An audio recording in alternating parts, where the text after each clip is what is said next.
нагоди 90-х роковин Голодомору мережа нащадків Голодомору та Світова координаційна виховно-освітня рада Світового конгресу українців створили проект усних розповідей для учнів 8-12 класів «Ми пам'ятаємо». Сьогодні пропонуємо 7-й епізод із цієї серії. Андрій Khomytskyy розмовляв із доктором Миколою Скибою, родина якого пережила Голодомор.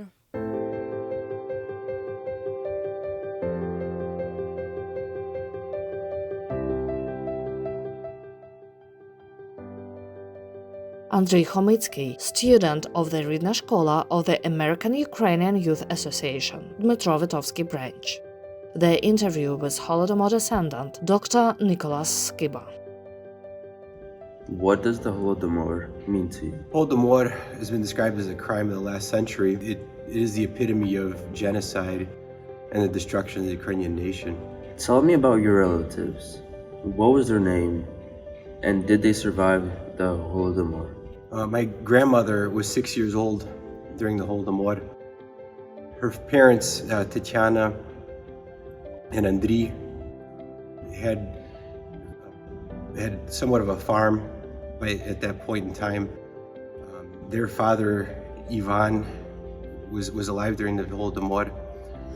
My grandmother had two siblings, Hrytsko and Maria. Maria was a baby at the time.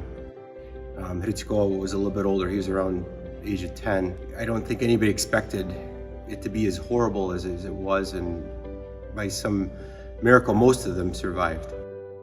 What do you know about their experiences during the Holodomor?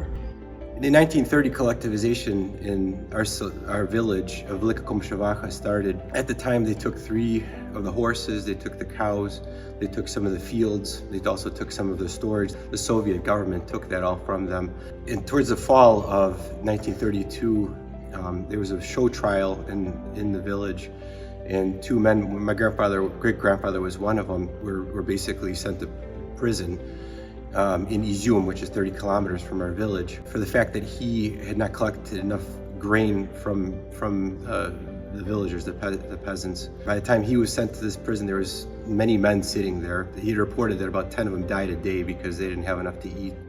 My great-grandmother traveled 30 kilometers on foot to bring him food and to try to get him released from the Soviet prison, because he sat there and he was not guilty of anything. There were days that my grandmother, who was 6 years old, with her older brother Hrytsko, sat bundled up by themselves under a table while my grandmother was either questioned to find out where the grain was left, or she was gone, to try to get my great-grandfather released from prison. There's one day my grandmother remembers that they sat and ate raw beets while my great-grandmother was gone for 4 days straight.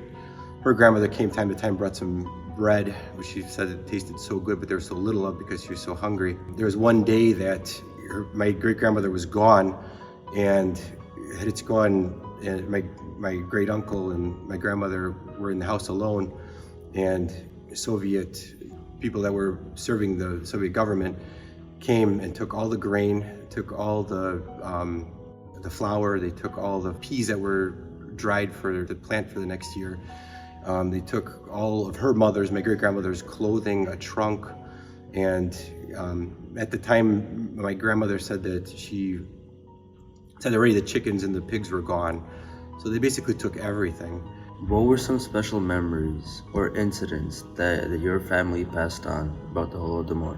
I think that what the miracle of survival at the time, because my great-grandfather sat in prison, it was dangerous for other people to come and help our family.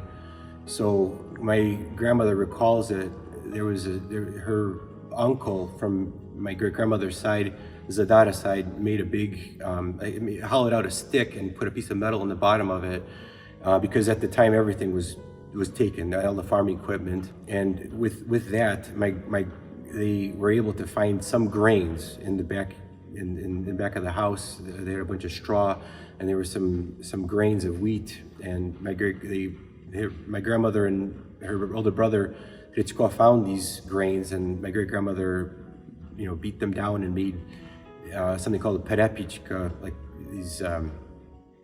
She baked bread from it. The other thing was those grains that they had. It was dangerous for them to talk to other villagers, because my great-grandmother had said that don't tell anybody, because hungry people will come and take what we have. The Soviet government had set up these shops where they took people's gold or silver. My great-grandmother did have a necklace. She was not from a wealthy family, and she had worked for as a caretaker, Dmytro, that was the word for it. And for this, she had a silver necklace that she turned in for about a half pound of something called pshono, which is basically a half pound of grain. To be honest, they barely lived through it. How did you learn about these stories? These specific stories were told me by my grandmother later in life. When I was young, growing up, there wasn't as much awareness about the Holodomor, because a lot of people were still alive that had lived through it. For two reasons. They were scared to talk about it when I was growing up, because they were worried about being sent back to the Soviet Union. Until the end of their lives, they feared going back. And the other thing, it was too painful for them to talk about it. What happened after the Holodomor?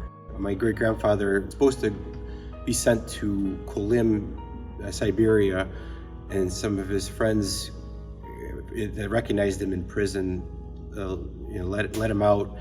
When he returned to the village, he found his family as if they had been crucified and taken off the cross. At the time, the Soviets returned a cow to them. Luckily, they had a cow, and they had milk, and then they had cheese, and that was the spring of 1933. Did your great-grandfather escape Siberia, or was his sentence finished? First, he sat in Izyum, which is 30 kilometers, and then he was sent to Holodomor, which is in Kharkiv. He was sentenced, but somebody had recognized him, and luckily, between that and my great-grandmother begging to have him to get released, luckily he was released in April of 1933. Why should a lot of people know what happened in Ukraine 1932 and 1933? I think unless we understand what exactly happened during the Holodomor, there's no way you can understand the current population of Eastern and Central Ukraine, and why it's been so hard for Ukraine to get back on its feet after over 30 years of independence. My grandmother had said that many of the neighbors, the people that were surviving, including her grandfather, fled to Donbass, because in Donbass they had coal mines, and the coal mines actually fed the people 200 grams of bread every day. The problem was that the people that had fled, had survived, couldn't possibly teach their children where they were from, because the NKVD, the secret police, would send them to prison. So there was a whole generation that grew up without even knowing what their background was. And I think that's probably the most significant thing to understand. It completely changed the demographics of Eastern and Central Ukraine. Do you see any similarities about the war right now and the Holodomor in Ukraine? The current situation, I don't see any really difference. The only difference is different times with different weapons. But the cruelty and the complete disregard for human life is very much still present, surprisingly, this day and age.